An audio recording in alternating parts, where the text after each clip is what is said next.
Okay. Hello, everyone. My name is Shazeb. Originally from India. Currently, I'm in Dubai just visiting, and it's great to kind of talk about one of the focus of my work as a curator. My general focus has always been on experimental practices across human endeavor, which is basically everything from food to fashion to films, art, and just about anything, where human creativity is involved, but in sort of an experimental manner.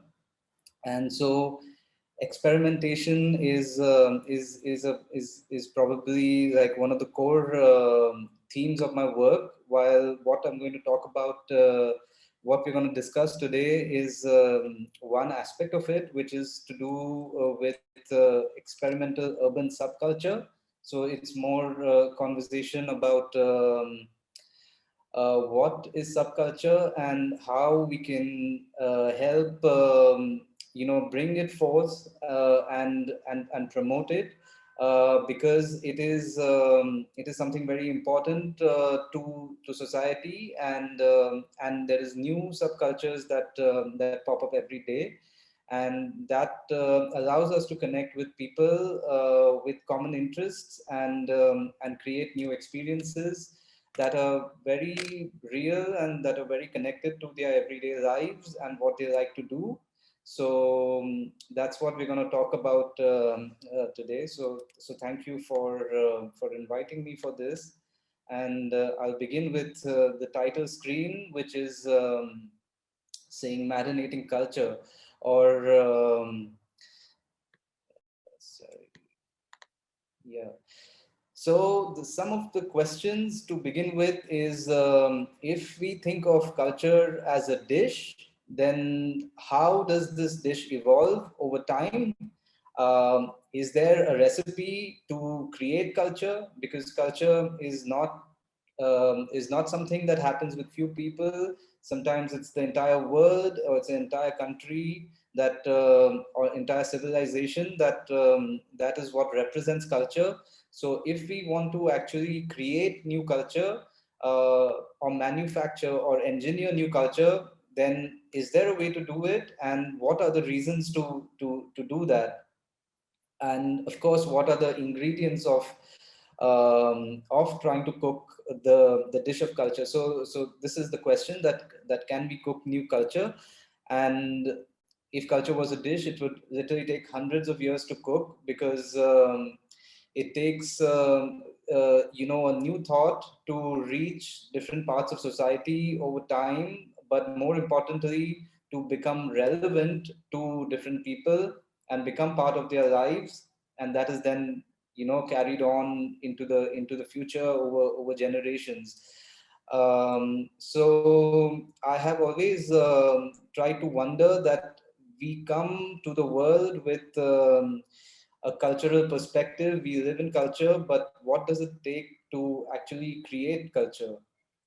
Um, though cooking culture or creating culture is something that I don't think is there is like a way to do that easily, or there is no formula for something like that, because we are talking about, let's say, when we do an art exhibition or a performance, there are a few people from the society who get interested in those kind of things, and they would come for the exhibition, the performance. But when it comes to culture, you're talking about something that applies to a lot more people. So how do you essentially create these experiences that can actually reach a lot more people in a very relevant manner? So while culture is something that we cannot guarantee to create in some way or some formula, but one thing that we can do is look at a subset of culture, which is essentially subculture, and what the definition of subculture, as most like the dictionary would define it as a cultural group within a larger culture, often having beliefs or interests at variance with those of the larger culture. So here I think we are talking about how if to make a big dish of culture, you make the different ingredients, and that those little ingredients can be looked at as subculture, and those I think we have the potential as curators, as artists, to be able to develop subcultures by being able to research it in society, by being able to identify them in society, and then be able to recreate or present those experiences to people, so that they can come together, find common interests, and when those things become really large over time is when they could maybe get the tag of a cultural status, or maybe also over many years. But it's probably one way to look at how we can actually create new subcultures. So um, I have been very interested in this because somehow I happen to be the kind of person who is very interested in many different things.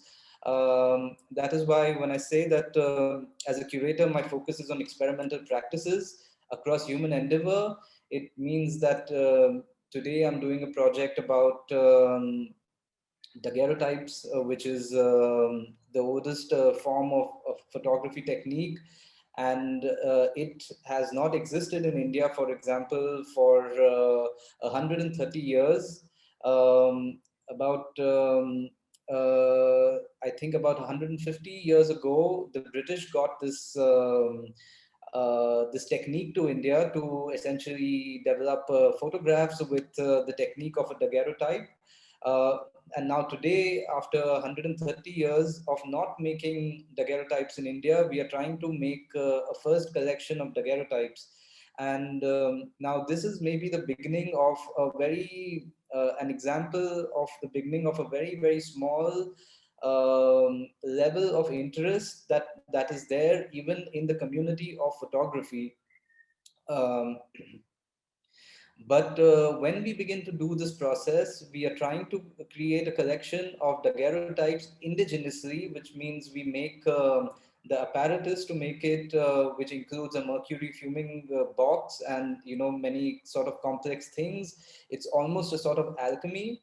But only when we start doing this and we find a way to do it is maybe it can become a little subculture within the field of photography in India, and maybe that might capture the interest of more people in the world of photography in India, that hey, what is a daguerreotype, why has it not been made in India for 130 years, and also the technique and also the final image, because it is the most uh,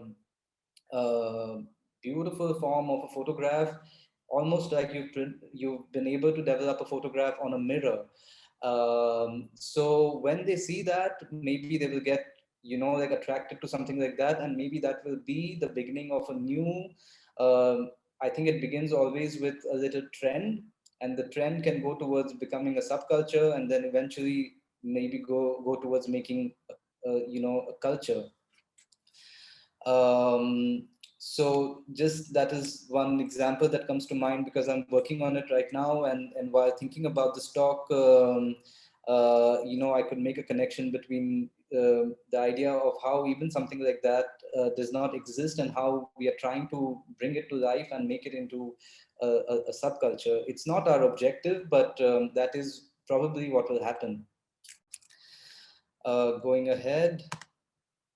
So one way to define subculture is essentially the departure from the norm, or the normalcy of things, and it is it's as if maybe another way to look at it is the coronavirus, where we've seen these mutations that are happening in different parts of the world, and then they spread to other parts of the world, and it's the same sort of variant that is affecting many people. While that is a very negative thing, because it's not obviously a good thing for society, and it has created a lot of problems for us in many ways. But I couldn't make that comparison because with subculture, it is maybe something like that there is this variant of a thought, variant of an interest that sort of brings a few people together, and then others maybe find also some common point of interest with them,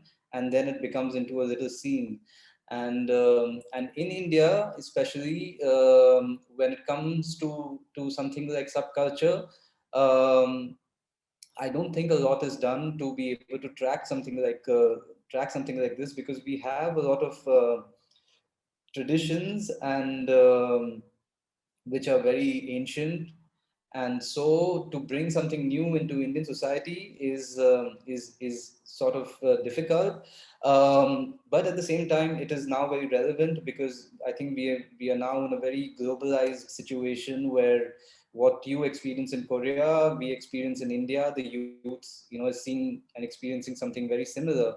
And subculture, to identify it and to activate it, has this power and this potential to transform the appearance, taste, or feeling of culture. Like when we talk about it as a dish, it's this new, let's say, bacteria or something like that you introduce to a dish, and suddenly it changes the taste of it. And when we're talking about this changing taste, it is more to do with how the people actually experience it for themselves. They see something as, okay, I'm not sure whether I want to eat this dish, but then I eat it and I'm like, wow, this is something that I've never tasted before, and I really like it, and I want to have it again. And that's why we talk about how subculture has this power to essentially transform what culture is like, or what you thought about before, but how things change. Um, Another interesting aspect of this is that subculture can also be described as collectives. While we understand, in the art world, there are a lot of collectives that form again because of mutual interests. Sometimes it's just two people, a duo, maybe three, maybe many. But this is something that is actually naturally creating collectives in society at a much greater scale. Many people get attracted to these things, and it is driven by philosophies, by passions, by preferences than those in the world of art. So the comparison I'm trying to make over here is that in the world of art, we find commonalities, we find common interests. So with other people working in the same space, sometimes maybe we connect with their philosophy and we are like, okay, let's do something together, let's make a collective, because we have something common to do together, something common that drives us. And that can also be a passion, for example, or it can just also be a preference. So subculture has this amazing power to literally redefine like how we experience life. And that's why I'm very interested in exploring this topic, and I have seen it in few projects that I have done, where I have intentionally tried to keep that as the focus of the project, and try to research and produce possibilities of new subcultural experiences. Um, Subcultures exist in everything, in the way we think, we do, we live. The things that are there in our houses, like, say, for example, I won't call it a subculture, but now when we go maybe to somebody's house and somebody's speaking to Alexa or to Siri, and that is controlling the house, and that is becoming part of the way that we live. And that is also happening, at a great scale. It becomes a product in this case, but it's just an example of how subcultures exist in how we live, in the way that we think, and the things that we do. It also exists in what we eat. For example, the vegan culture is something that is fairly new, but I think it's growing very fast, because even I'm a vegetarian, though I come from a meat-eating family. I come from a Muslim family, but so they sometimes tell me that, this is not very good to not eat meat, because you have the canines and you must eat meat, because if you don't eat meat, then you spoil the balance of nature, which I cannot connect to. And then my reason is that, but so these conversations happen around, you know, food and vegan. The vegan culture is something also that is I think it can already be called a culture and not a subculture anymore. But even for that, there are always these amazing points of opposition that come into the picture. Like for example, with the vegan culture, some friends tell me that soya is something, you know, that is not very good for the way that it is being planted in the world, and it is actually maybe also creating more problems. So we think that we are doing something good, but we do not know sometimes that, you know, what's happening in the background is maybe not also very good. These conversations, so let's say we do a project and we talk about vegan culture, and we bring both the sides to the table, and we just, you know, like begin to understand a little bit more about maybe the things that we don't know. And then we may be able to find like a common ground again. Maybe some people who get it's like, let's say, birds of I forget the phrase, but birds of a feather flock together. So that phrase is something that, okay, it's pretty much saying the same thing, that you know, birds of a feather flock together, that we go together and we do things because we all basically have the same direction. We want to do the same thing, and the vegans are going in that direction. But similarly, in the world of fashion, so when I say that subcultures exist in also what we wear, because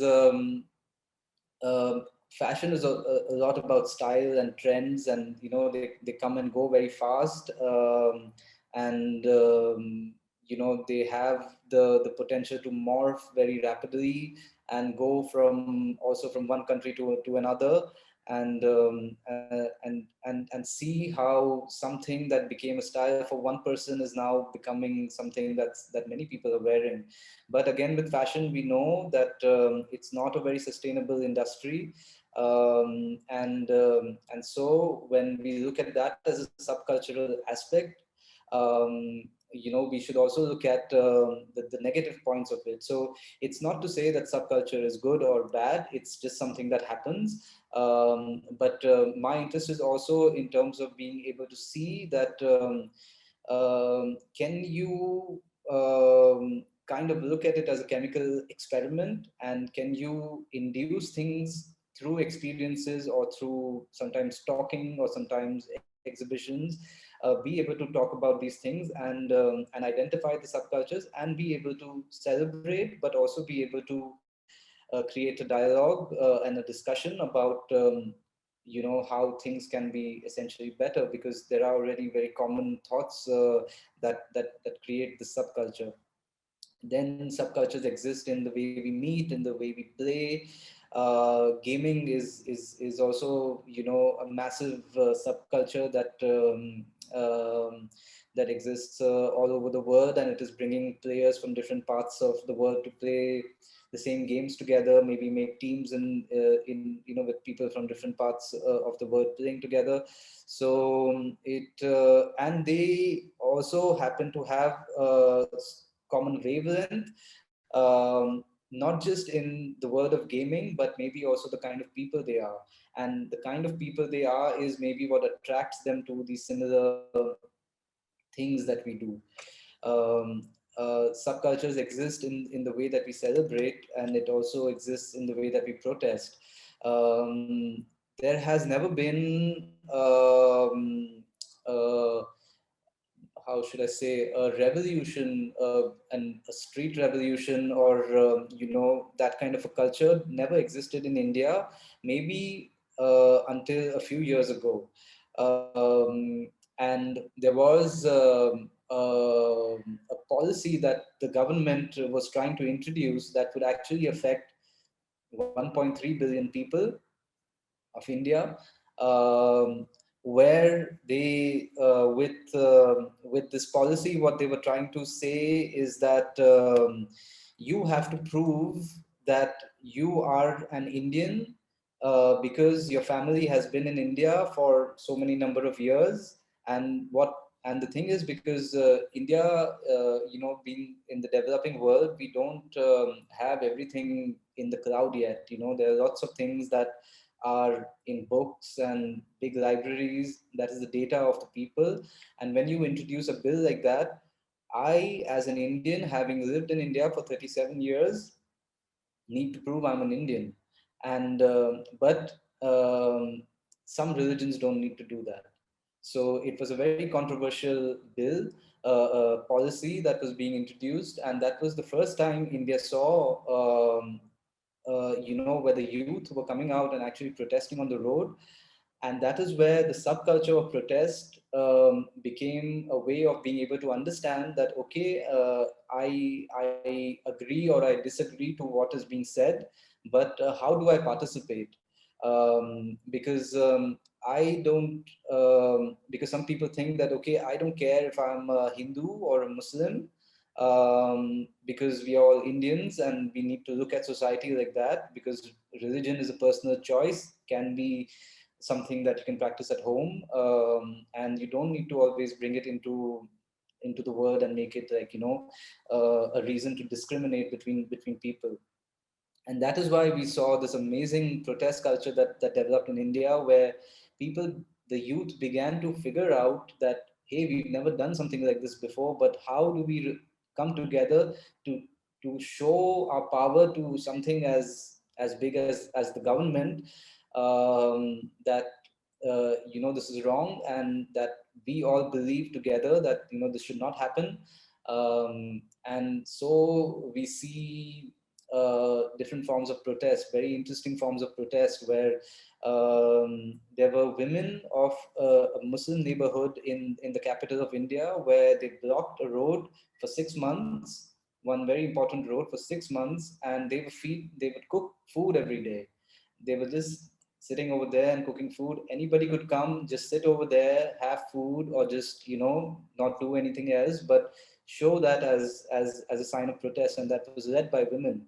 And that also is a very powerful example of how it is not just the youth, but with women in India also face a lot of problems. And when they come and do something like that, it shows this amazing power that they already have, but it is the collective nature of them doing something like that that suddenly makes it so powerful that the prime minister is involved and they're thinking about, hey, how do we unblock this road again? It's been, but unfortunately, fortunately actually, with the coronavirus, when the pandemic began last March, that's when all these things sort of diluted. But they had to fight really hard, even with these people, to tell them that, okay, we will stop for some time. We will not talk about what we were talking about before, because we have some larger problem to address right now. So don't protest, because that is not good for the coronavirus, and that can create more problems for society.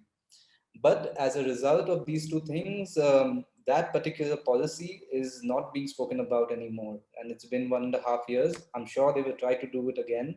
But for the first time, maybe the government also, and this government is someone with a very different agenda.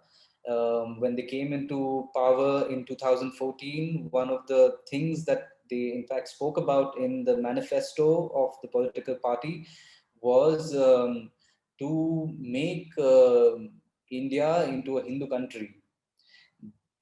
What that means is not that you throw out everyone else, but the identity becomes a Hindu country, because currently we are secular, and we have people from all religions. We have different states that also have different populations of these different religions, and so on.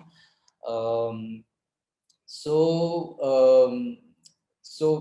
it's been great to see that how using also technology, people have been able to connect with each other over WhatsApp and all these different things, and be able to, you know, connect with strangers just on common points of interest. And and that is really heartening, because we have never seen something like that, and this is the time to actually have something like that, because a lot is at stake. And subcultures, why I'm interested, or why I'm referring to this right now, is that when you identify that this is something that a lot of people are feeling, can you engineer a situation, a project, maybe a way of trying to, you know, bring a lot more of those people who are thinking like that together, to have a common way of engagement, so that they all connect to the common idea that is their subculture. They know it individually, maybe a few of their friends, but how can it be grown? What are the things that we can do as curators, as producers, to be able to literally develop subculture through the work that we do? So now another very interesting point about subculture is that it is a very largely seen as a very urban phenomenon. Why that is the case is because cities move very fast, like Seoul, or like Bombay, Mumbai. Um, Mumbai is so crazy because in a small space you have 20 million people, and they all want to come to the city because it's a city of dreams. And it's like you bring these variants of thinking from different parts of the country, and they come there, and those things create these reactions amongst them, and it's like a machine of subculture that's happening, you know, sometimes on a day-to-day basis. And that is why cities have the naturally they do that, because they bring diverse people together, and it just moves so fast that it suddenly starts creating all these subcultural aspects, because people are in close proximity within a space. However, when you look at the rural part, or the villages, it's not to say that subcultures do not exist over there, but even over there you would feel that it's the urban people that take the subcultures to the rural places, because eventually the rural places or the villages can also will also begin to develop into small cities, towns, and they will also have these beginnings of, you know, something that was a subculture aspect that became like a big culture. For example, um, I run a residency in the north of India, in the mountains, in the Himalayas. And also, we moved to a new location, which is at 3,500 meters. 3,500 meters. It is the highest core desert in the world, and it's got some of the most beautiful landscape, you know, from that you can notice as you go from one place to the other. And there, by doing a residency, we are sort of giving the stimulus for maybe subculture to begin to exist even in those villages.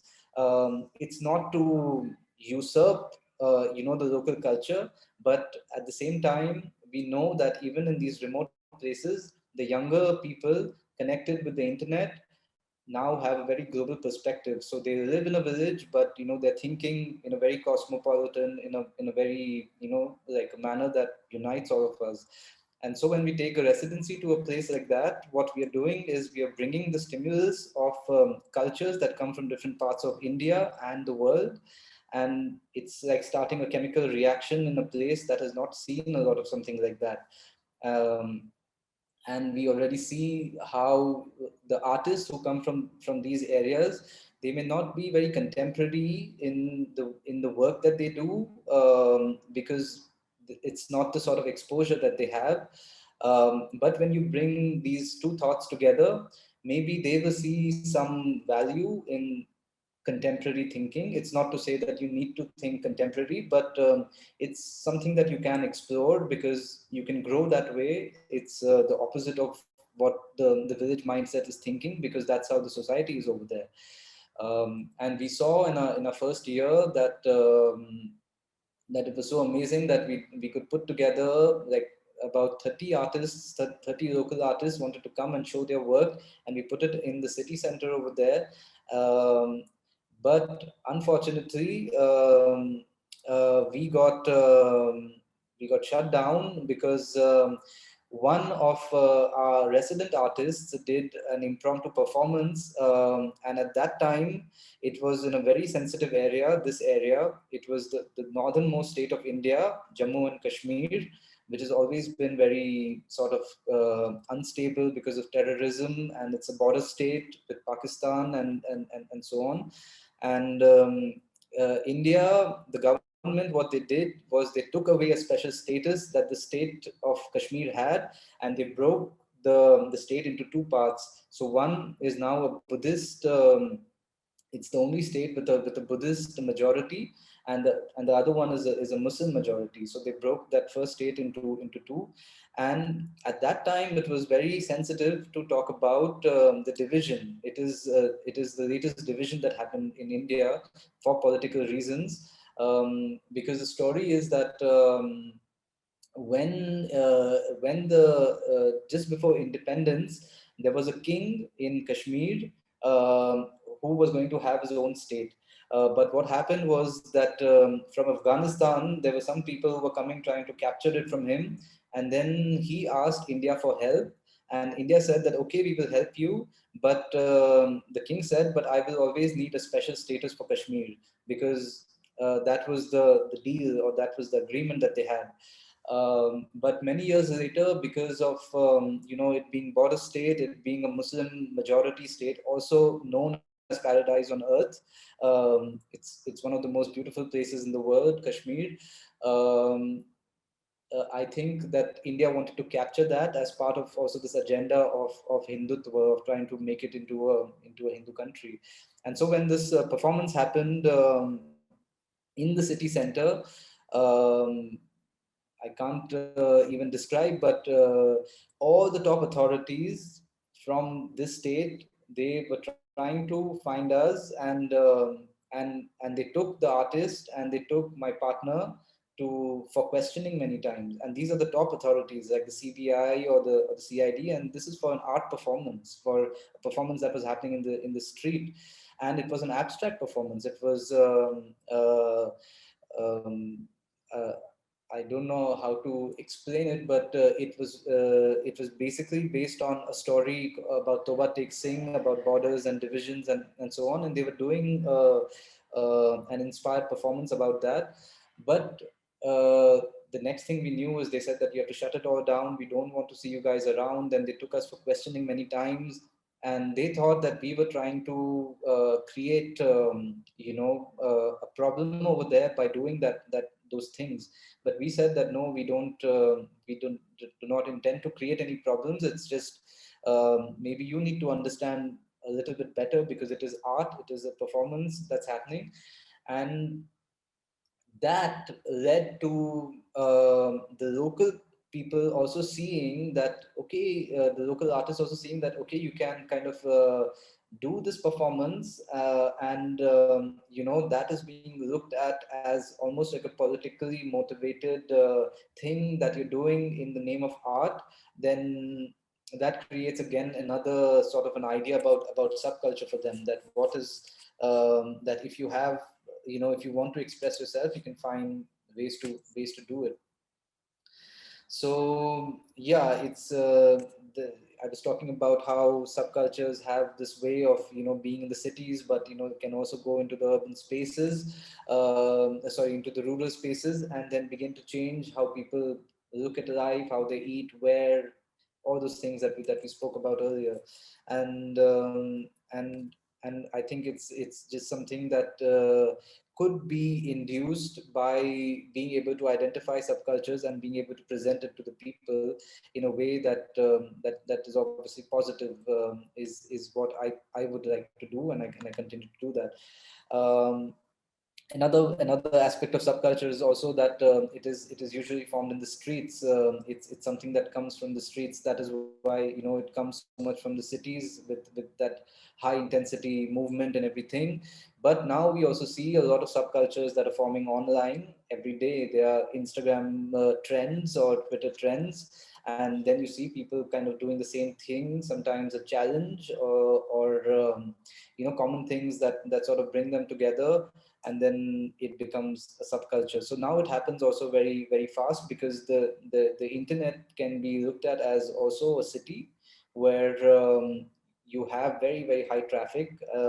Everyone is there, you know, at the same time, and that's why it suddenly creates these reactions that create subculture. Um, Coming to the larger theme of the conversation, which is experimental urban subculture, it is about identifying and promoting subcultures that can bring together collective intentions with the power to become real movements rather than those manufactured by capitalists. So why I say that is I also do work as in the advertising industry, and the advertising industry or the brands are known to make you think in a certain way and begin to form those subcultures to be able to sell their products, and create, you know, a certain sense of style where maybe people just want to wear a t-shirt with one name on it, because it becomes a style or a trend. But those things are not done for the intentions of what subculture needs to be promoted for. That is being done for the sake of profit. And um, and so um, what I have been trying to do with some of my work is also do it in a very independent manner, where we do not go and get any funding, but we just try to connect with the people directly, try to find what is of common interest to them, invite them into participatory experiences to be able to discuss, celebrate, and sometimes also argue, or you know, like find forms of conflict, but to discuss it and not to make it in any kind of violent manner.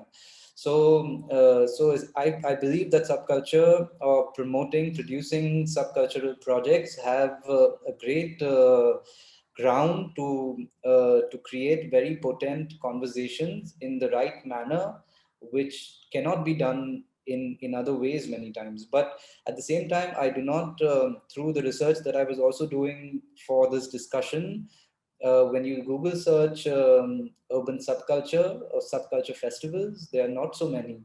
I would like to show something. One second.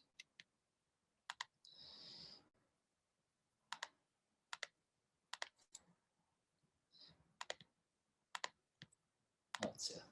So I found this Wikipedia page where it does a list of subcultures, and this is so interesting because it's like a menu where we can pick something and, you know, create a project around that, because you know that there are many people, like for example, Afrofuturism is something that you know, has sparked films on Netflix, or has done comics. There are many different expressions that have come out of that particular subculture. But it's just amazing to see that there is already so much identification of common interests in subcultures that have already been found in society, not just in one place, but, you know, very different places. And then they have the possibility to, you know, spread very deeply in society. For example, bird watching. Uh, Bird watching as a subculture, just like art exhibitions, is also sort of the same thing, that you bring the common people together with that interest. And but also, when you make it as a thing, for example, to connect with nature, I may not be very interested in birds, but when you use that as a way for me to connect with nature, then maybe I might have also an interest to. So, for example, I create a project and I say that, okay, the project is that we take a walk in the forest and we watch the birds and maybe do a little exercise together, and we do it once, and then if people like it, maybe they will start doing it on their own, and then more people will join. And yeah, it's like where you just ignite or activate a common interest that already exists, but find some experimentation in the way that you can sort of bring it together. Yeah, and as we scroll, we also see how, like, cyber goth, for example, that derives from elements of goth, raver, rivet head, and cyberpunk fashion, and 3-4 very different sort of things that become one amalgamation of what a few people identify with, and you do a project for cyber goths, and you can bring them to do something interesting, or just to bring them together. But when others see it, maybe they might feel, okay, this is what even I am interested in, but I never knew. I never knew that I was interested in cyber goth, for example. So that is why, in the subculture projects that I have been trying to do, it's about trying these kind of things where you put out a stimulus, and you see what comes in, and from that perspective you begin to see whether it's got the potential to become something bigger, or to connect a certain kind of a person, a certain kind of community.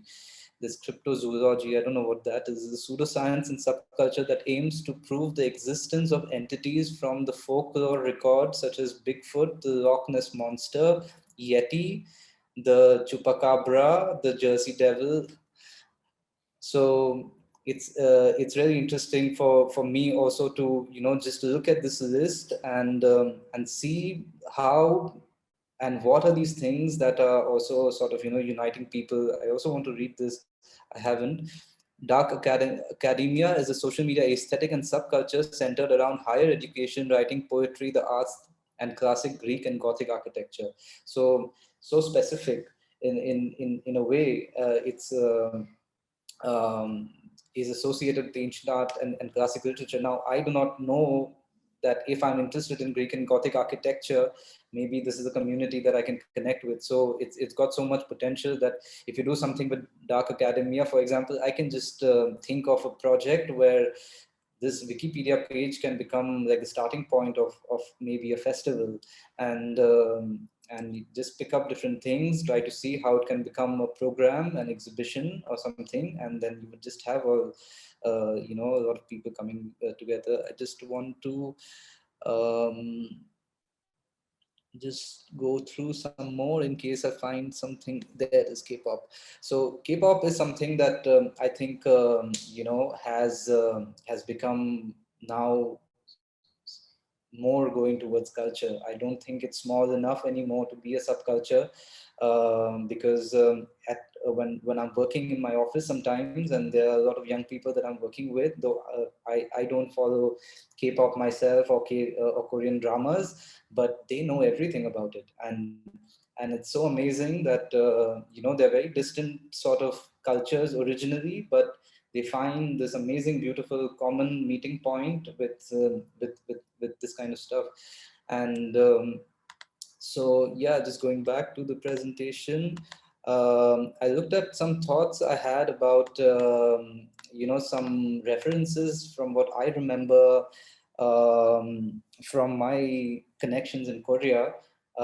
Thanks to Natalie, I had gone to Korea in 2013, and I had met the Okin Collective, and I saw one of their projects where I could also find a lot of common points, where they were addressing forced evictions by doing things in buildings where the buildings would be broken eventually, and a lot of people maybe who still wanted to live there could not live there anymore, but where the collective came together and they did these beautiful activities for creating attention towards the issue. And I thought it was very inspiring that you used also the rooftop of a building as a common meeting point for people of that building and also others to become, so that becomes the stage, like just the rooftop of a building. And that to me is already a great venue for subculture. um, Ho Song, one of my favorite people in the world, I would say, because also while he's done so much of amazing art, science, technology work, but seeing how he wants to give that up and go to the sea and sell all his artwork and buy a boat, and then I feel that just like what he did with the satellite project, suddenly, like people in India were fascinated by the fact, by just the idea that a satellite like a computer was first, these big machines inside like factories that you could not bring into the house. But today we're speaking on laptops that are getting smaller and smaller in size, or we can also do that on a mobile phone. Um,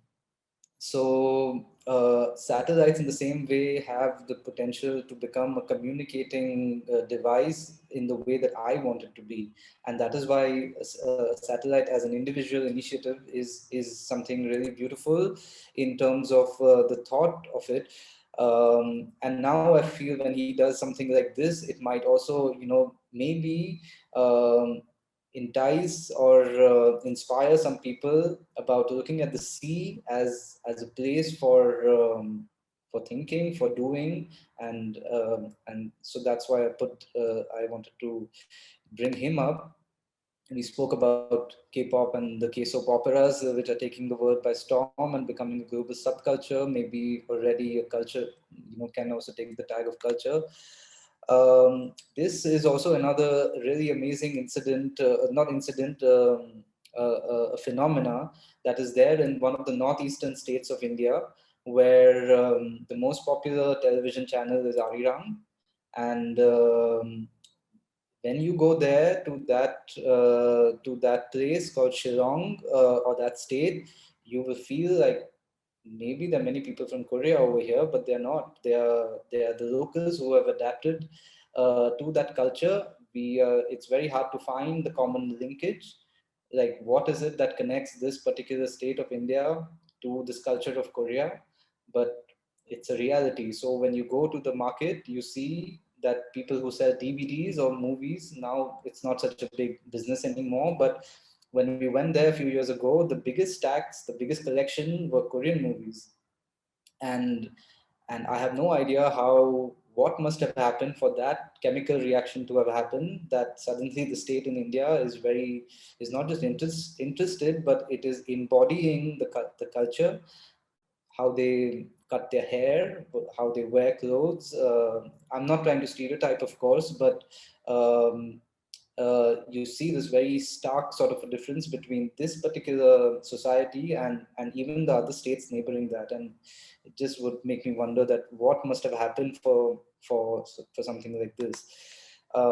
We spoke about the protest culture in India, which has this beginnings of a youth-driven response to social issues, which is amazing, and use of memes, for example, in this protest culture also, where using really funny things, and you diffuse a really intense situation with something really funny, and that has also become part of the protest culture in India.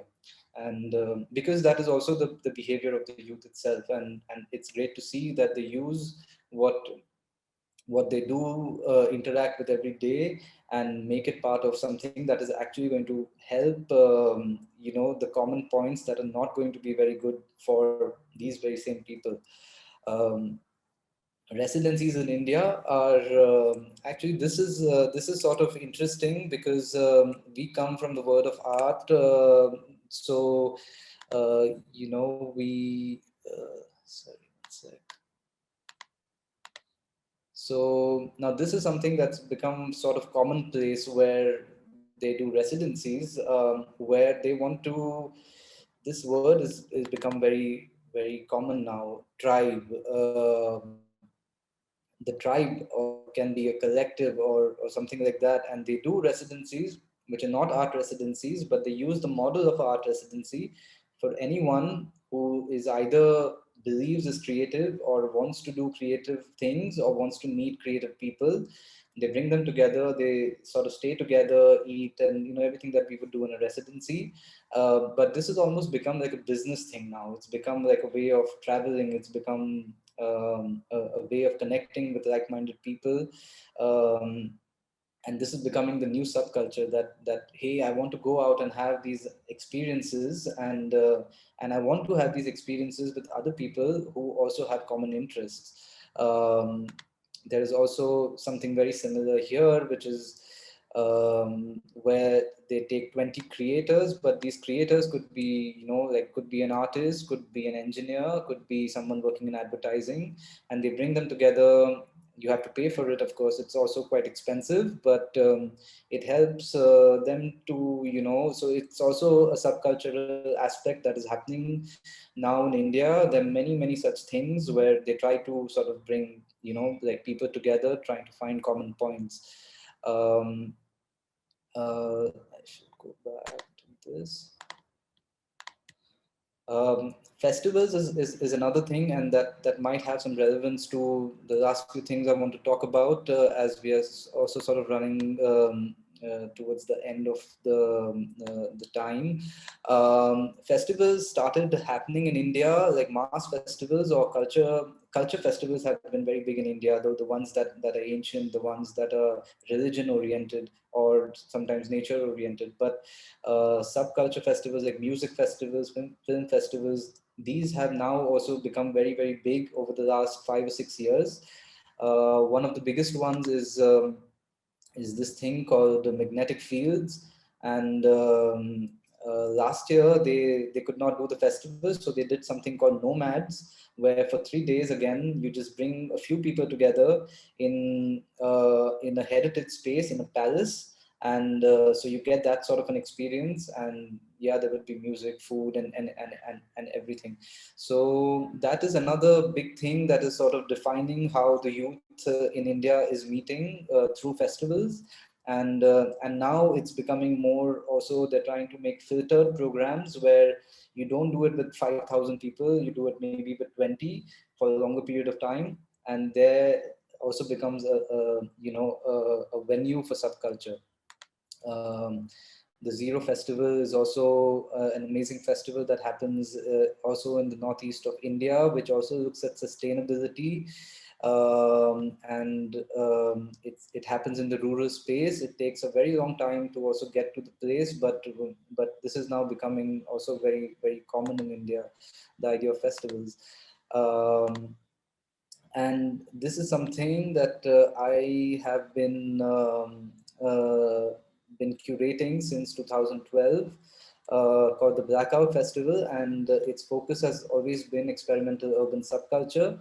And every year it has no fixed format, it has no themes, we don't take permissions, we try to have no exchange of money, because then you can very honestly try to bring people together and do very different sort of things.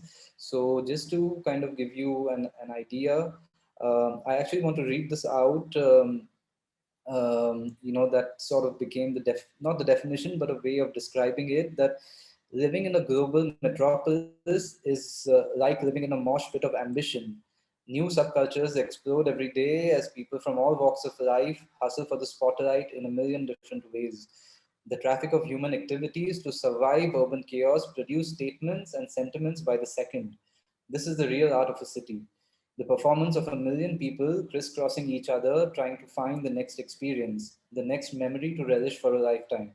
So the Blackout Festival is a covert or a secret celebration of urban expression that morphs like the people in a big city.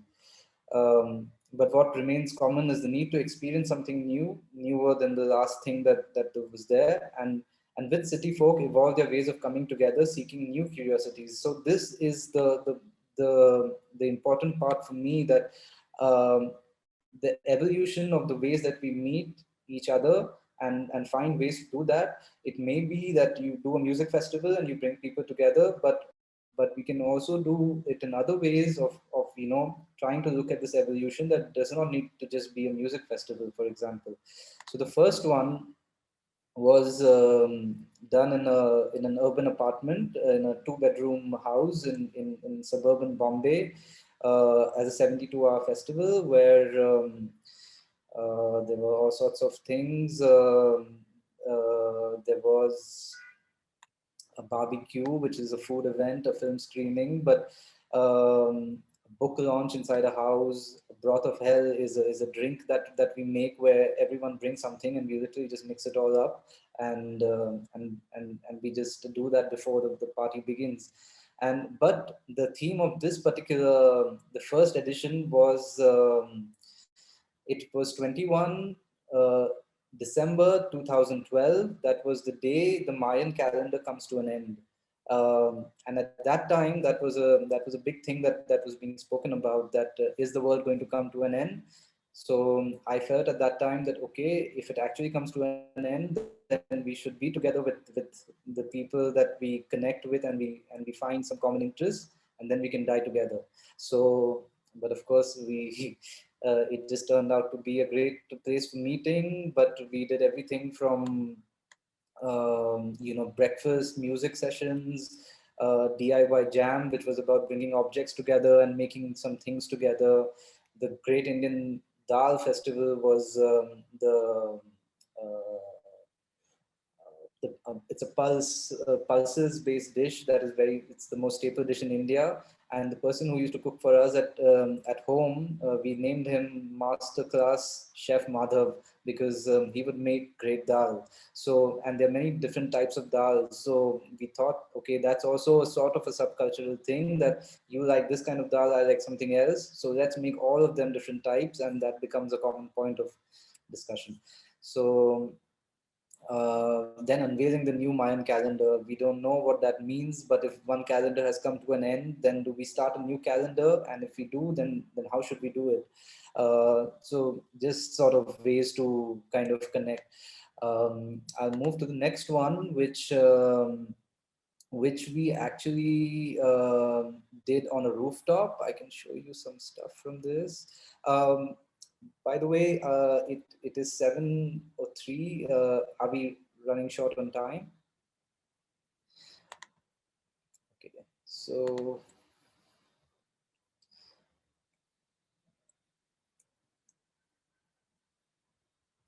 what we did was, to promote this festival, we created a communication that said, you are not going to be there, because all the festivals usually would say, hey, please come, and enjoy. And we said that we went and we promoted it everywhere like this.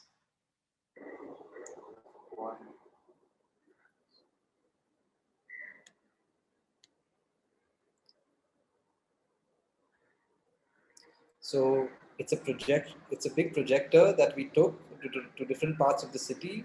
And usually you need permission to do this, but because one of the principles of the festival is that we will not take permission, so it's a guerrilla activity to go and promote a festival, to tell people, hey, this is happening, but you are not going to be there.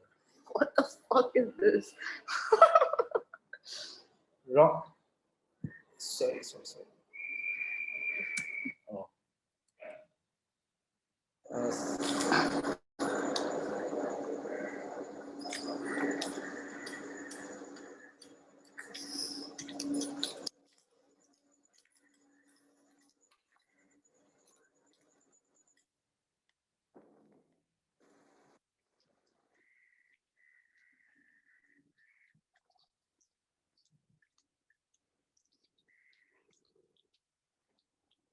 So it's basically just using the projector as a way to communicate and get people's attention. We did it on a hospital. We did it on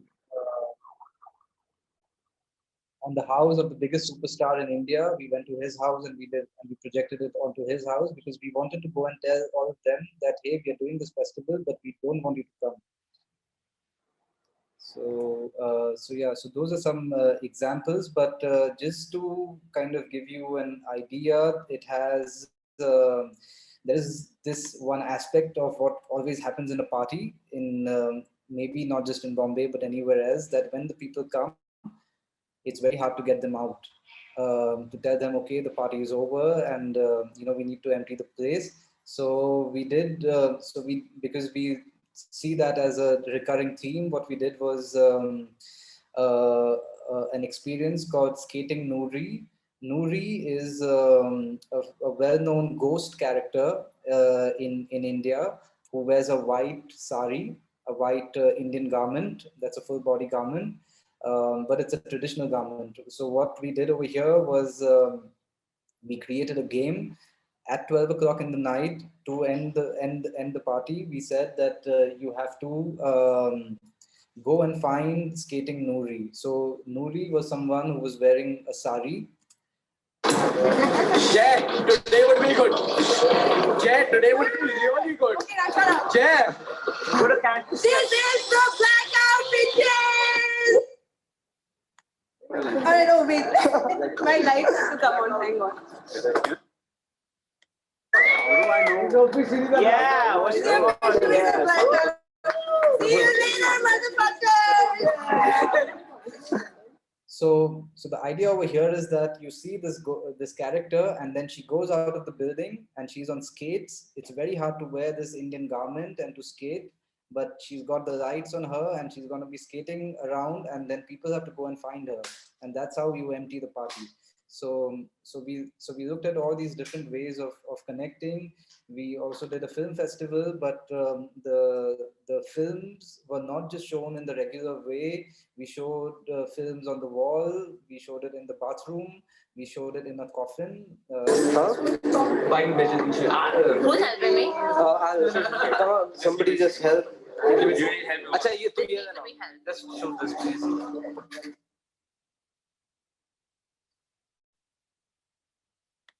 It'll be easier. You break the light. I will not take any. Your clothes not will. Promise, I will not take any. No, actually, you have to move up because of your toes. You have to move up. Nothing will happen. A little more up.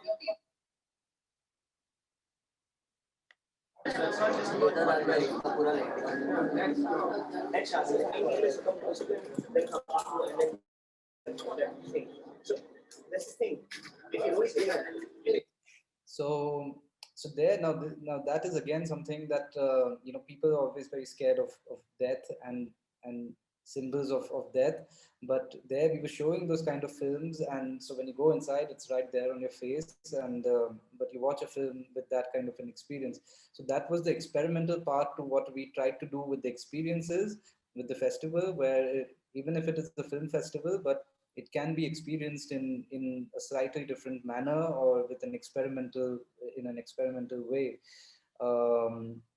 This was also a very sort of interesting insight of Indian urban society, that when you don't want to tell people that you like Bollywood, that is like there are of course people who say that I love Bollywood, but there are many people who know about Bollywood, have seen a lot of the films, have followed the culture, but they feel not very good to tell others that I like Bollywood. So what we did was a form of karaoke, but it is video karaoke. So we found some of the worst Bollywood songs which have some really bad dance moves, and in this version we brought the same people who hate Bollywood, who say they hate Bollywood, but we know they love it, to do the video karaoke where you follow the steps that you see on the screen.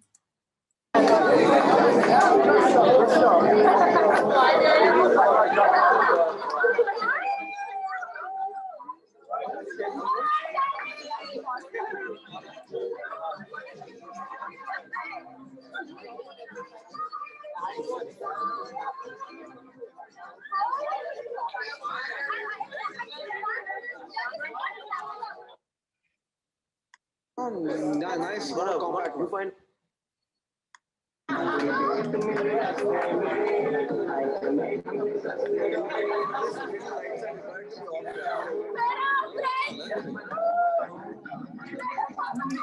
So yeah, it was, and then when they did that, they knew that okay, it's something that they already know inside, but it was a way of activating that part of them, and doing it with other people, because they would never go to a Bollywood party, and doing something like this allowed them to like do it together. And we also did I'll go for both.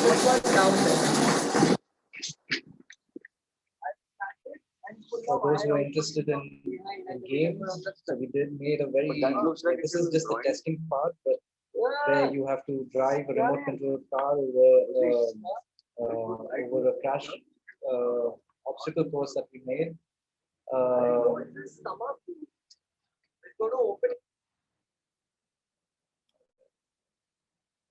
sorry. And then this one was an event where it says your dearest possessions sold.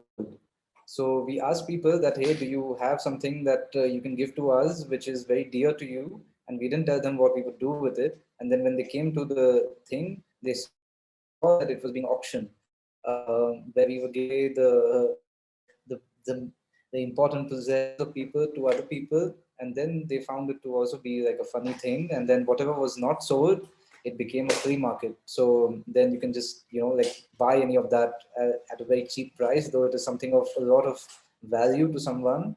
And yeah, so it was also sometimes very provocative in the way that you got people to experience something like that. I'll quickly move to the next one. Now, one of the things in Bombay, in a city like Bombay, is that we are very crunched for time and space. We live in very small houses because it's very expensive. There is no time because it takes a lot of time to travel. Artists do not have studios. Like, it's a very uncommon thing unless you're a big established artist to have a studio in Bombay. Otherwise, you just work wherever you can. And so we did. The third festival was a 72-hour residency where we made 5 pairs of artists, and they had to create artworks in a tent. So we gave each of them a tent, and they had to. So 2 of them made a cafe in the tent. 2 of them made a studio in the tent where they shot some films, and 2 of them broke the tent. But the interesting thing about this one was how we looked at the idea of time and space in a city. So this was some images from the final showcase, where this is from a film that was made in the tent. That is actually one of the tents that's been made into an art installation. So they just literally broke the tent and made it into a screen. This was the cafe where they also had a little herb garden inside where they were cooking. And that's the studio for making films. And that is the setting of where we are. So we are right at opposite the sea. And to do the festival in a place like this is sort of also a bit hard, because 2 of our greatest superstars, Bollywood superstars, live on the 2 sides of this house. And when we go there, do something like that without permission, it usually is a big deal. So, but that is why we chose that location. One, because obviously, it's got a beautiful view, but also it is the Beverly Hills of Bombay. And we wanted to do something really experimental, not with any funding, just something very independent. And if you notice, so those are how we built the living area. So while you work in the tent, the terrace had this kind of a structure. So we just covered the top of that, and we were living in there. There you see one of them is sleeping.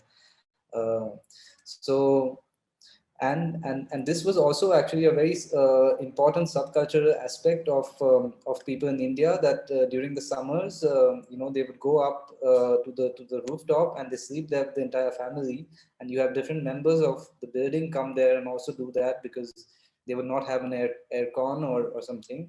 So this was also kind of looking at that particular aspect of the subculture.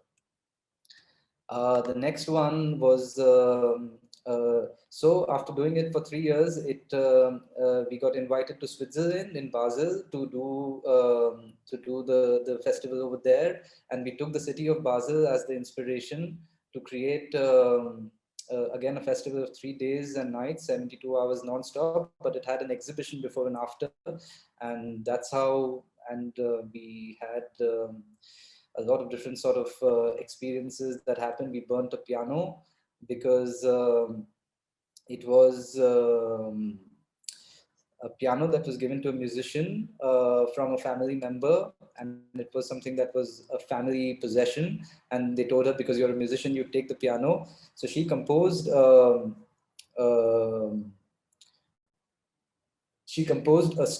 music composition that would be played in the Basel Theatre, and then at the end of it, they would burn the piano. But then 2 days before the performance, they told her you cannot burn the piano, but you can do the rest of the performance. So then she did the performance, but then for 15 years, she did not know what to do with the piano. And then during this festival, we burnt it in the city center. And she did that same performance after 15 years.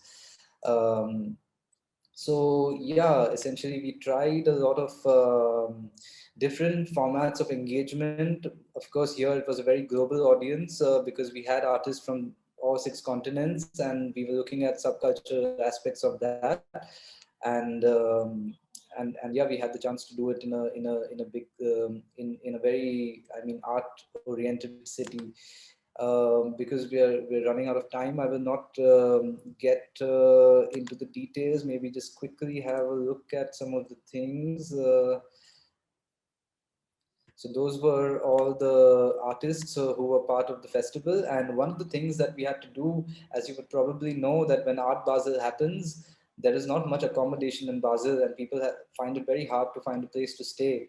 And so my partner, the people who invited me, they asked me, you want to do a festival like this, but how are you going to keep all these people? Where will you keep them in Basel?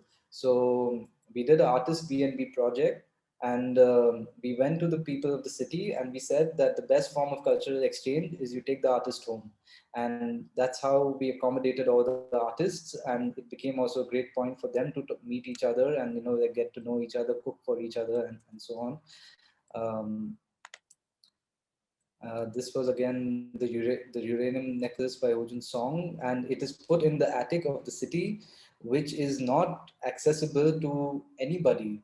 And so in a way, we found an illegal way to kind of put the artwork over there, because people can go and experience one architectural part of the city that is heard about, but you don't get to go there. So we did this in a way that you go and experience this place, but in a illegal manner. And there was an artwork that was kept in there. Yeah.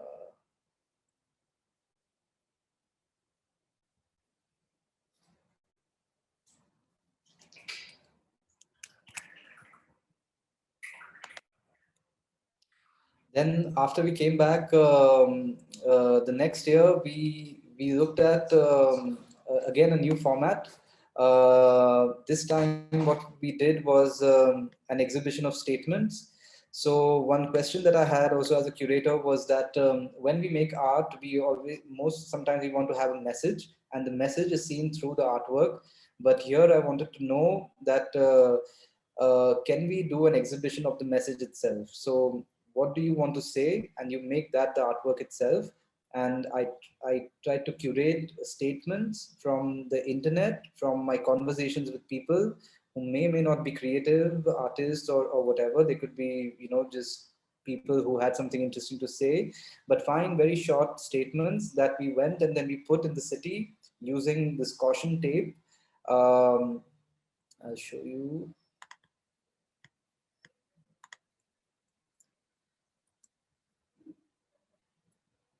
So this work is by a Portuguese artist who works with statements, and one of the statements is respect the flaw, not respect the law, but respect the flaw.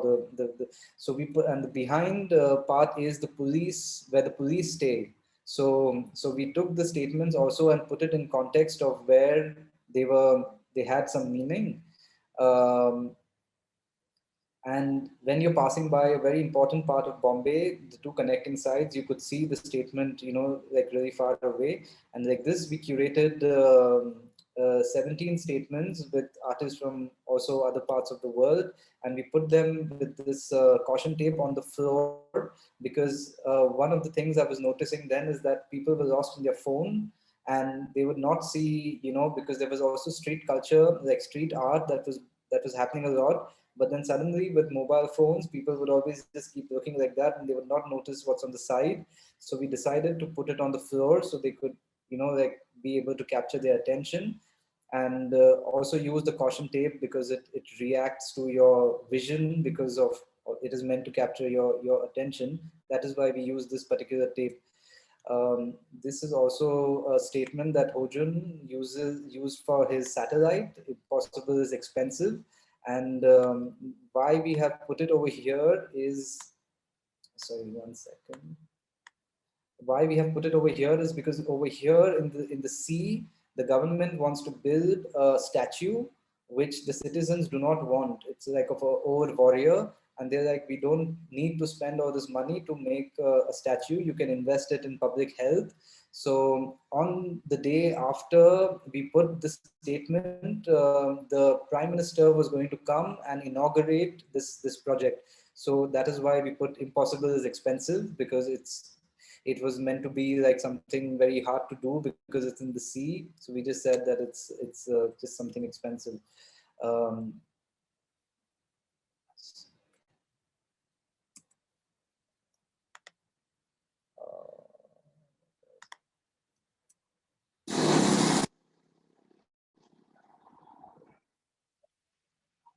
So this was a Facebook status update that one friend put up. It says, "My bubble's strongest."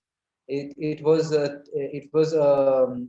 variation of an advertisement in India, very popular advertisement, where a daughter tells her father, my daddy's strongest because he has the good oil in the food." So he wrote this, and then we went and we put it outside the Parliament building, because they feel that we know it's a bubble, but they feel that their bubble is the strongest. And then there was this one which actually lasted for more than 1 year after we put it. This is a statement that Daniel Andujar, he's also an artist and curator who also has a project called Democratize the Democracy, where he uses the statement always with black letters on a yellow background. So there was also the common point of the colors that we were using, and we went and we put it in.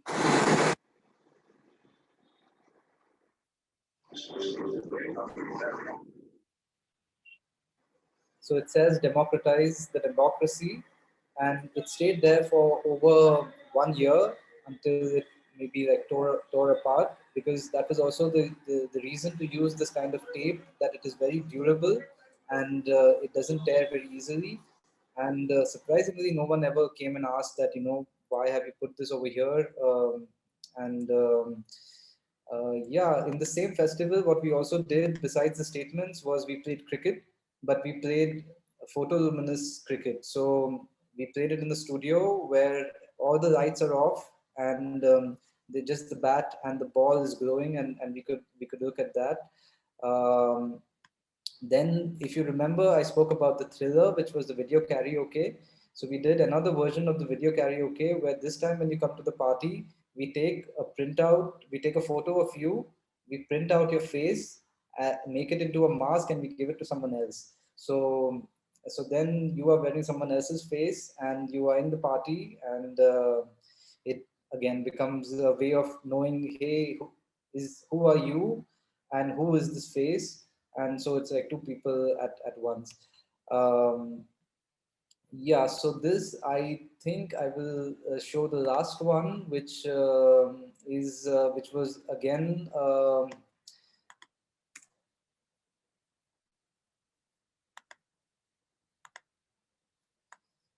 I think I'll just play it. It speaks for itself. It's been a heavy year on humanity, but it's grinding to a halt with the greatest opportunity. An irresistible New Year's on a long weekend. Just what a tattered world needed to recover, refresh, and reunite. A calendar occurrence that was last in 2007, and the next one will be only in 2024. It's a New Year's weekend with 3 times the hours, the days, the nights, the plans, the changing, the incidents, the nookie, the garbage, the party choices, the social pressure, the environmental hazards, the supremacy, the insanity. A lot of memories will be made. A lot of wine will be wasted.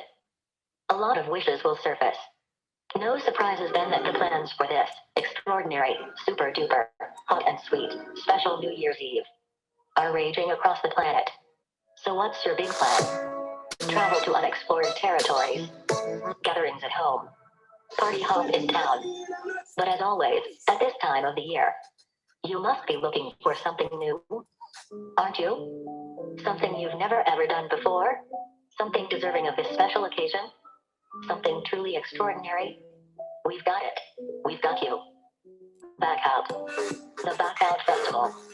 Make the 3 most extraordinary days of this year into the 3 most ordinary days of your whole life. The Back Out Festival. Make no plans. Cancel all celebrations. Preserve yourself. So here's the what.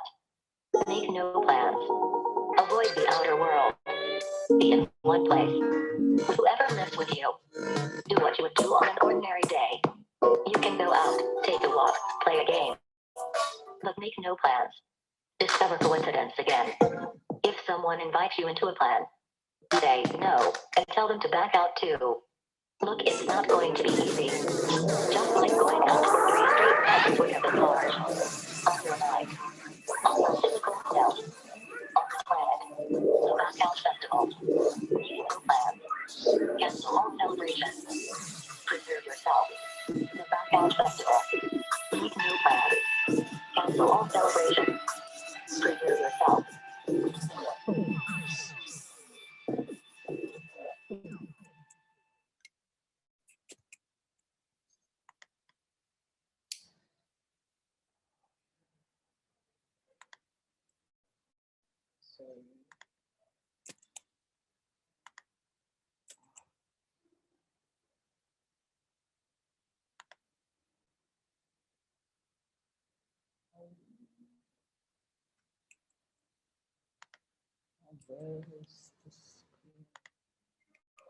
Yeah. So that was the last one that we did, which was the back out. But so we changed the name of the festival to back out because of the idea of it being like a longer weekend, and there's a lot of garbage that we create out of this. So it was the opposite of a festival, that we said that you don't do anything. And now the next one that we're working on is also actually of a very interesting phenomena that is happening because of the pandemic in India, in the smallest state of India called Goa, where people during the pandemic from all big cities have come to Goa and they've made it home. And so the next one, which will be towards the end of January, we will try to connect all these urban people who are now living in a rural space. So for the first time, the Blackout Festival will happen in a rural space where a lot of urban people have made it home. So there we will try to find these new subcultures that will exist, that will happen because of that sort of a thing that is just naturally happening in society, because people wanted to get away from the cities, find maybe nicer place to stay, not so expensive, and they happen to choose the village side and not the beach. So that is also quite interesting, that we can now look at how an urban phenomena is taking place in a rural situation. So yeah. Okay. Well, thank you for your sharing your last 10 years, I think. Is it right? Yeah. Yes, this will be the 10th year when we do the next one. Mm-hmm. And also it reminds me, when I was 20s, I started my career at the place which is have a kind of subculture based institution. It called Funny Revenge. Funny Revenge. Yes, the name of the title of that institution was Funny Revenge. So it is obviously subculture based institution name, I think, and lots of similar subculture projects was occurred like yours, and it reminds me that years. And while I listened your curatorial interest, I have 7 or 8 questions, but simply I want to ask you 2 or 3 questions in this time. So the first one, maybe it is not just the skepticistic thing, but recently I'm getting more and more skepticistic because of the more popular culture is shared around the world with the globalizations. Isn't it more difficult for a subculture to emerge? What do you think about this? Yes, while globalization is taking culture much faster to other parts of the world, but but I think subcultures will always find their own way, because it comes from a departure from those very cultures, and it is a very human trait to be able to do that. And it's not for everyone, of course, not everybody does that, but there are definitely a lot of people in society who want to always find, the different way of doing something, the different way of experiencing something, because popular becomes boring, and popular becomes too mainstream or too easy to access. But with subculture, you find a very common, very specific common interest with few people, like we saw in the Wikipedia list. Like I will probably not relate to a lot of those things, but there are many people who do, and that is why, because of their passions towards those ideas, I think they may not become very big, but subcultures will definitely always find their way, and they always do. Um, but for me, the question is that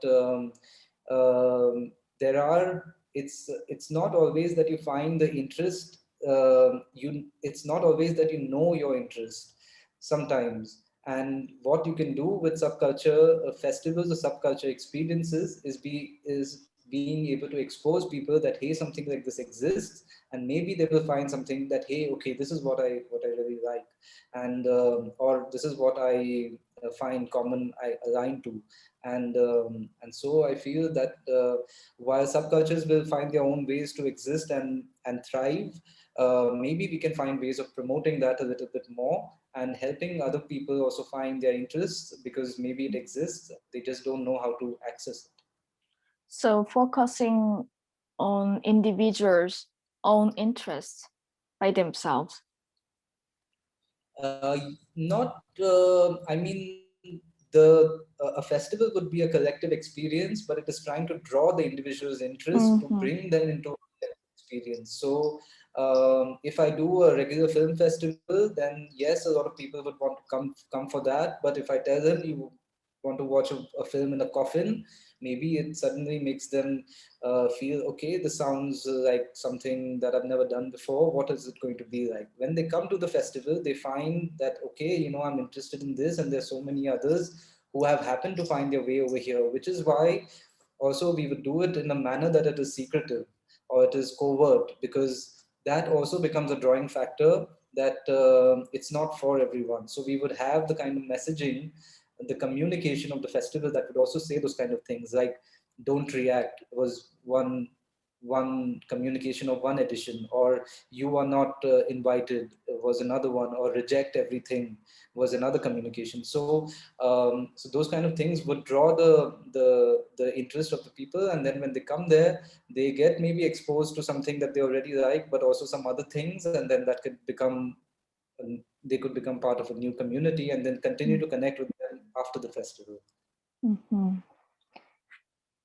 Well, the second question is, it might be related with first one, like a Twitter or the Instagram or Facebook also. Those are kind of massive platform. It has both sides. Sometimes it helps to make a protest or the social movement. But sometimes maybe the subculture if the subculture rely on the platform, the massive platform, isn't it a kind of the belonging to the platform?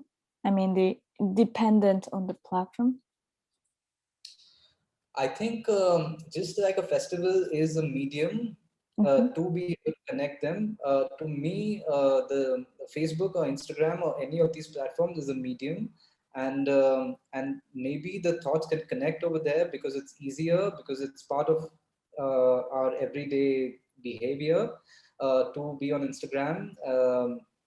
And to find these things. But the important thing is, like, even with the protest culture in India that I was talking about, a lot of things happened and connections were made on Instagram, but the protest happened in the real world. So so as long as the platforms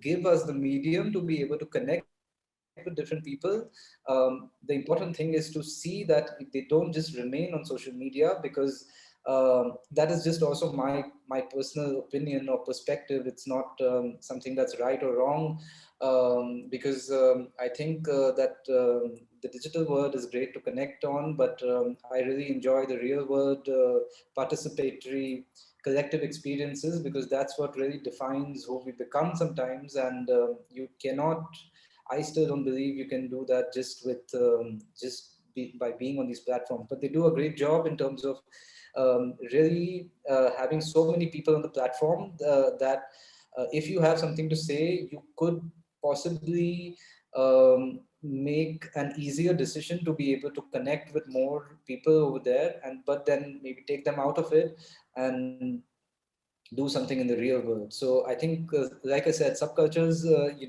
always existed in the streets. They came from the street, but now they're happening online. But there is a difference between trend and subculture. And what happens on the platforms is a lot of it is trends, while some may have the potential to become a subculture, but a trend is like a fad which will come and go very quickly, and it will always not have great meaning to someone, but it is like a fun thing to do. But subculture is something that that has a lot more power to actually form communities and collectives naturally in society. Yes, I agree. Well, the last one is it's a kind of the basic, or I can say it, fundamental question maybe. What do you think curating in between subculture is about? Mediating what, which, and which? Mediating something A or B, A and B, and what is A and B?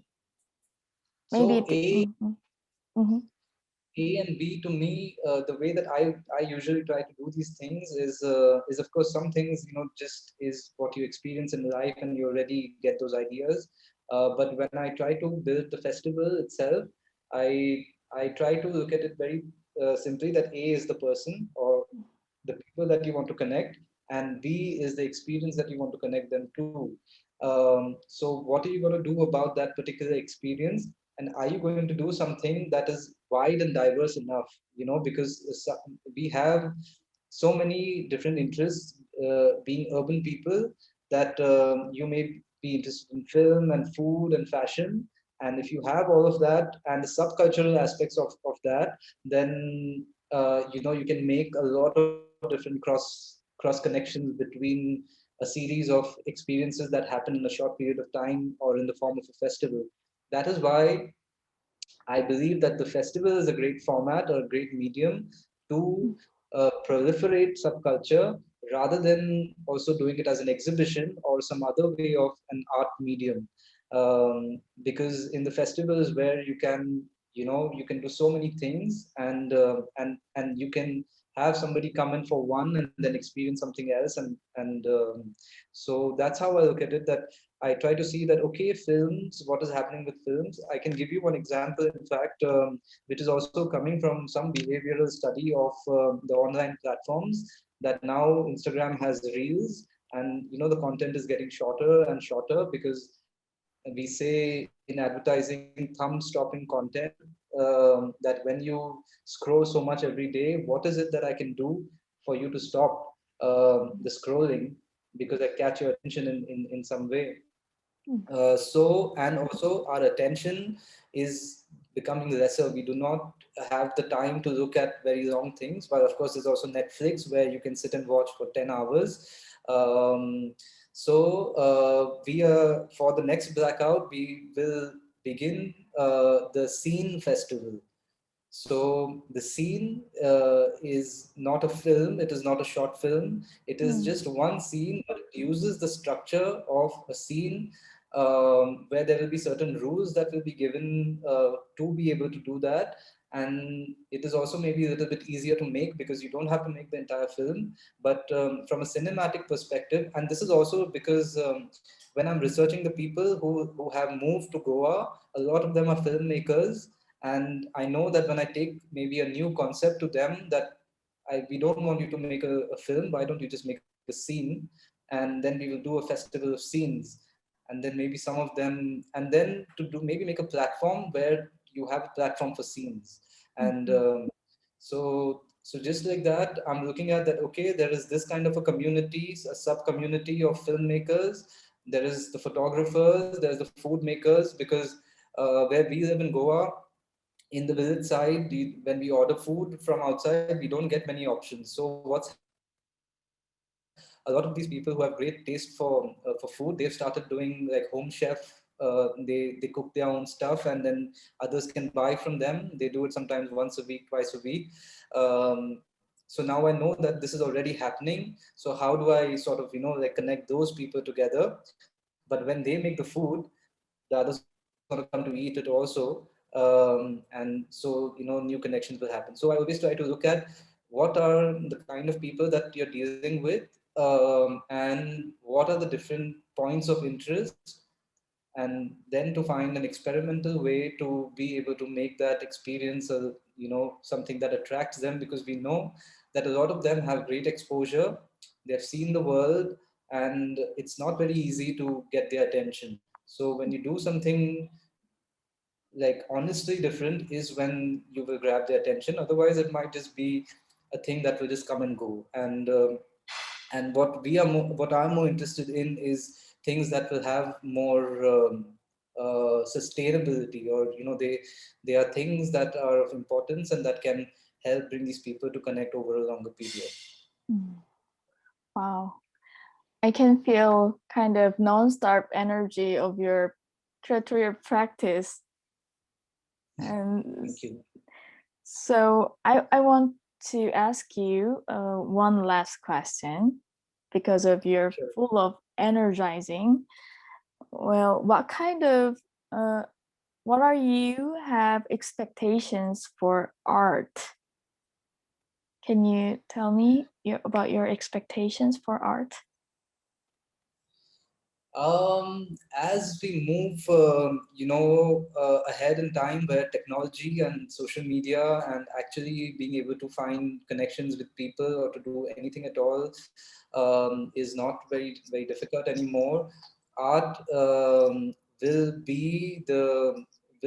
I think, become I mean, what we are seeing. I was actually having a conversation with a friend yesterday, and one of the things he was talking about with the Netflix, movement, let's say, or this culture of films, is that he used to struggle to make films, but now he says that I'm like a doctor or an engineer, because there is so much opportunity in the content, in making content, that I think I'm in a very stable profession, which was never a stable profession before. And and so I think it's becoming a creator's economy. There is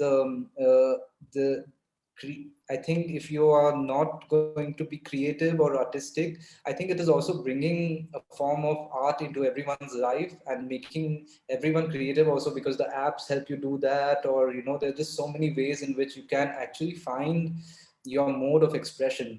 Creativity and art, I feel, while of course there are artists who are very special, and they seem to have a different mindset, a different way of looking at things, but I think it is something that is there in every human being.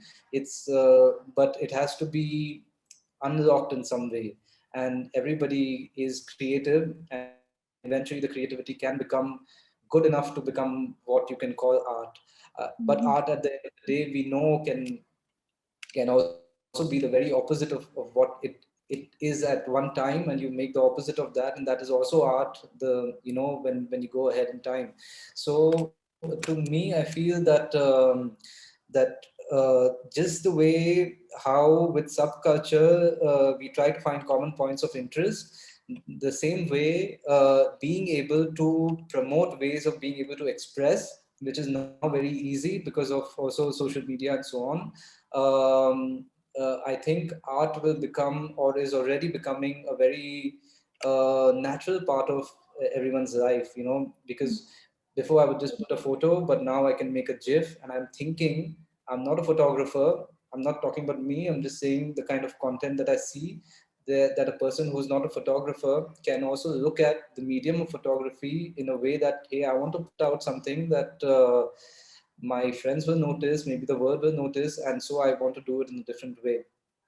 Not everybody can do that, but I think now there are more tools of expression that are in our hands, and I think with other ways of being able to tap into human creativity, art will become the way that we really like enjoy life, and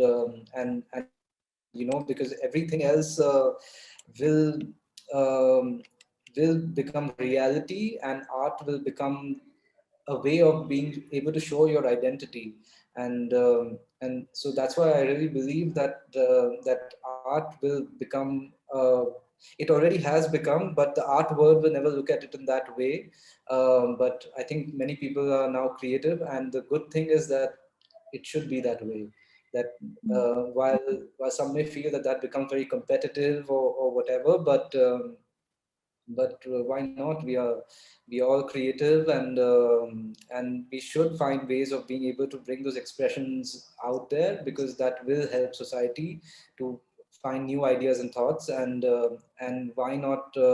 Because even with the Blackout Festival, actually the core principle is erasing the line between the artist and the audience, and the gallery and the public space. So it is those divisions that always trying to kind of take away, and I think that is now naturally happening with society. Wow, Shazeb, I think you are the curator who make the world more nicer. Thank you. Wow. Thank you for your presentation today. Well, Thank you yes. for this. Like, And I think it's time to end this session. And later, we are making a film for the streaming later in YouTube. And okay, so now, yes, Natalie says, thanks, Shazeb. yeah, thank you, Nat. Thank you for keeping me in your minds for some of these amazing projects, and I'm very happy to be part of it. Yeah, it was so precious time. There is so rare chance to listen from other curators' practices before. So yeah, it was so great time. Thank you. Thank you. Thank you. Okay. Oh, Natalie says something. I'm fully awake in the middle of the night. Okay.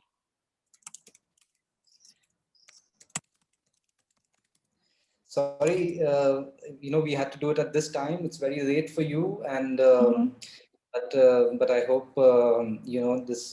It's been a great conversation, and I thank you again. And I hope you get to sleep soon. And Okay, I will email you.